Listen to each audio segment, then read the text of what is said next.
अस्सलाम वालेकुम students, welcome back to Ijaz Bio Academy. हमारा रिस्पायरेशन का टॉपिक शुरू था और रिस्पायरेशन में हमने रिस्पायरेशन की स्टडी किया कि रिस्पायरेटरी ट्रैक क्या है ह्यूमन का और उसमें रिस्पायरेटरी पिगमेंट कौन कौन से हैं, क्या डिफरेंस है। इसके अलावा हमने breathing mechanism, ventilation system, respiratory volume भी हमने डिस्कस किया। अगर किसी से वो लेक्चर मिस हो गए हैं तो नीचे दिए गए डिस्क्रिप्शन में मैंने लिंक डाल दिए हैं। आप उन लिंक पे क्लिक करें, पहले उन लेक्चर्स को सुने, फिर एंड पे आके ये टॉपिक जो आज का हमारा ट्रांसपोर्ट ऑफ गैसेस का है, इन ट्रांसपोर्ट ऑफ गैसेस कैसे होती हैं, इस टॉपिक को आप फिर समझिएगा। ठीक है, तो स्टार्ट करते हैं ट्रांसपोर्ट ऑफ गैसेस को। Transport of gases in human, ठीक है, transport of gases, transport of gases in human respiratory system. इसमें जो है ट्रांसपोर्ट होती है किसकी, ऑक्सीजन की। ठीक है, तो आज हम जो पढ़ेंगे वो होगा transport of oxygen, transport of oxygen. तो ट्रांसपोर्ट ऑफ ऑक्सीजन को पढ़ने के लिए हमें पता होना चाहिए कि ट्रांसपोर्ट जो है ऑक्सीजन की दो तरह से होती है। या तो ये रेड ब्लड सेल्स में मौजूद हीमोग्लोबिन प्रोटीन के थ्रू होती है, ठीक है, या फिर ये ब्लड में जो है वो ब्लड के प्लाज्मा में डिज़ोल्व होके, ब्लड प्लाज्मा में डिज़ोल्व होके इसके ये ट्रांसपोर्ट होता है। ठीक है, तो कितनी अमाउंट जो Hb है या हीमोग्लोबिन है, हीमोग्लोबिन के ज़रिए जो ऑक्सीजन ट्रांसपोर्ट होता है वो होता है 97% ऑफ ऑक्सीजन, और जो ब्लड प्लाज्मा के थ्रू जो है ट्रांसपोर्ट होता है वो होता है टोटल 3%। ठीक है, हीमोग्लोबिन के थ्रू ऑक्सीजन जो ट्रांसपोर्ट होता है तो इसका रिएक्शन कुछ यूँ होता है कि haemoglobin oxygen at a time जो है ऑक्सीजन के 4 मॉलिक्यूल हीमोग्लोबिन के साथ आके अटैच होते हैं और अटैच होके ये ऑक्सी हीमोग्लोबिन बनाते हैं। ये क्या बनाते हैं, ये ऑक्सी हीमोग्लोबिन जो है वो बनाते हैं, ऑक्सी हीमोग्लोबिन। ठीक है, ये बनाते हैं ऑक्सी हीमोग्लोबिन। अच्छा, ये ऑक्सी हीमोग्लोबिन के अगर हम देखें तो इसमें थोड़े से कैलकुलेशंस कर लेते हैं। कैलकुलेशंस क्या करेंगे, इसकी कैलकुलेशन में कुछ यूँ है कि अगर 1 ग्राम Hb हो, हीमोग्लोबिन हो, तो ये 1.34 ml ऑफ ऑक्सीजन को कैरी कर सकता है। ठीक है, और है ना, इसी हिसाब से 100 ml ऑफ ब्लड में कितना होता है, 100 ml ऑफ जो ब्लड है इसमें 15 ग्राम ऑफ Hb जो है वो कैरी कर रहा होता है। कितने अमाउंट ऑफ ब्लड को, कितने अमाउंट ऑफ ऑक्सीजन को, 20 ml ऑफ ऑक्सीजन को कैरी कर सकते हैं। ठीक है, चले तो अब हम देखते हैं कि 100 ml ऑफ ब्लड में ये 15 ग्राम ऑक्सीजन 20 ml ब्लड को कैरी कर सकता है। और इसी तरह हम आगे लेके चलते हैं इसको ऑक्सीजन की ट्रांसपोर्ट को। तो उसके लिए हमें यहाँ पे एक टेबल भी ड्रा करना पड़ेगा और टेबल के साथ यहाँ पे एक डायग्रामेटिकली भी थोड़ा समझेंगे कि फॉर एग्जांपल यहाँ पे एक हार्ट है। ठीक है, हम यहाँ पे हार्ट बना लेते हैं क्योंकि हार्ट में से ऑक्सीजन जो है वो ट्रांसपोर्ट होना है टुवर्ड्स बॉडी। ठीक है, हार्ट, और इस हार्ट में, इस हार्ट के साथ साइडों पे क्या होते हैं, लंग,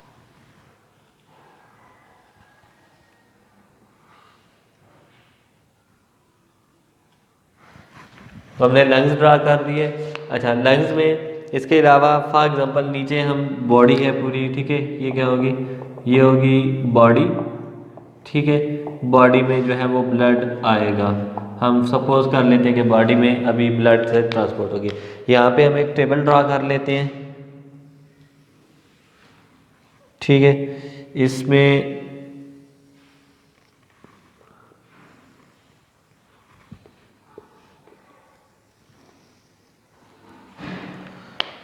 चाहे टेबल में हम कॉलम बना लेते हैं और ये हो गए कॉलम। इन कॉलम को हम हेडिंग दे देते हैं। हेडिंग में क्या होगा, यहाँ पे टोटल अमाउंट ऑफ ब्लड होगी, ठीक है। पहली हेडिंग होगी जिसमें अमाउंट ऑफ ब्लड, दूसरी हेडिंग होगी जिसमें अमाउंट ऑफ ऑक्सीजन, तीसरी हेडिंग होगी जिसमें partial pressure of oxygen required होगा, ठीक है। पार्शियल प्रेशर ऑफ ऑक्सीजन होगा, ठीक है।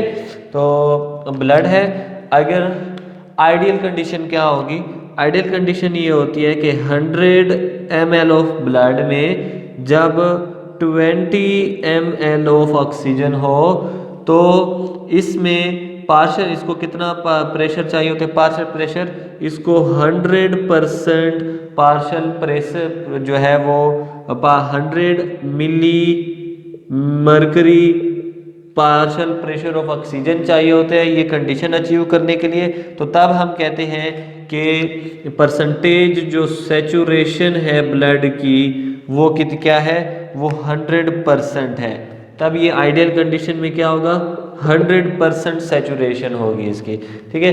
लेकिन ऐसा होता नहीं है, ठीक है। ये कंडीशन अचीव नहीं होती बॉडी में। क्यों नहीं होती, अगर हम देखें ये बॉडी है, जब बॉडी से डीऑक्सीजनेटेड ब्लड दोबारा हार्ट की तरफ जाता है तो तब डीऑक्सीजनेटेड ब्लड में पर 100 ml ऑफ ब्लड में कितना 4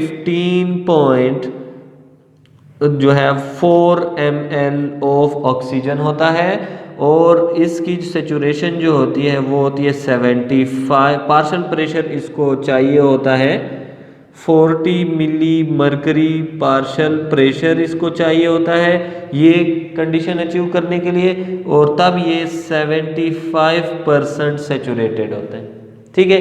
तो जब ये कहाँ पे जा रहा होता है, डीऑक्सीजनेटेड ब्लड टुवर्ड्स हार्ट जा रहा होता है, ठीक है, टुवर्ड्स हार्ट।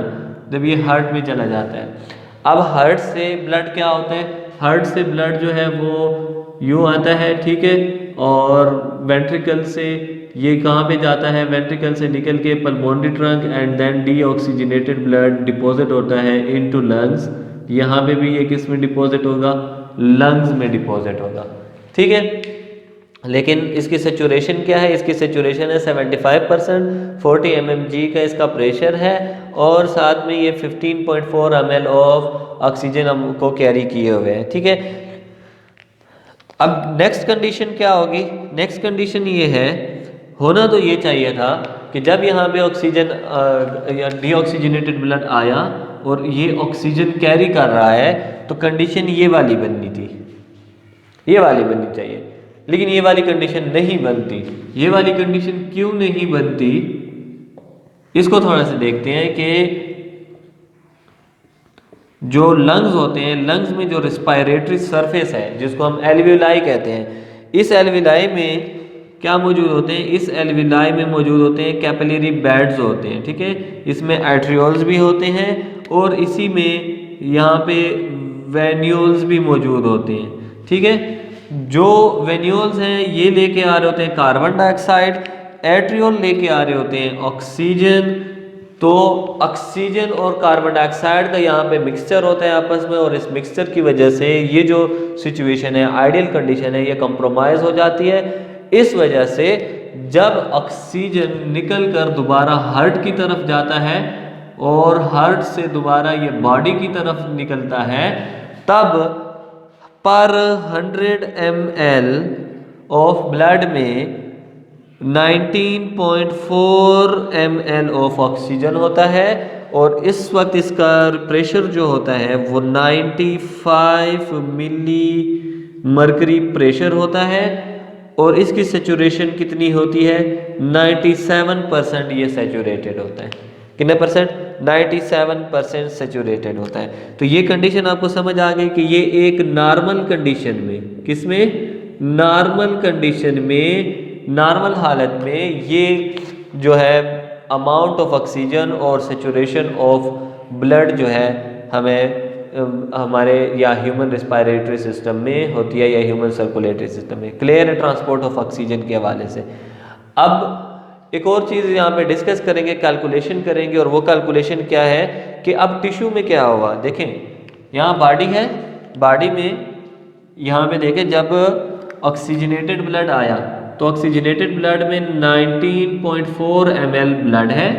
ये 19.4 ml ब्लड जब टिश्यू में गया है, ठीक है, टिश्यू में ये कितना ब्लड गया है, तो उसको डिटरमाइन करने के लिए हमें कुछ कैलकुलेशन करनी होगी कि 19.4 ml है, 19.4 से हमने माइनस करना है कितना, कि जब ये वापस बॉडी से निकल के जा रहा था तो ये कितना है 15.4 ml है, तब ये कितना है 15.4 ml है।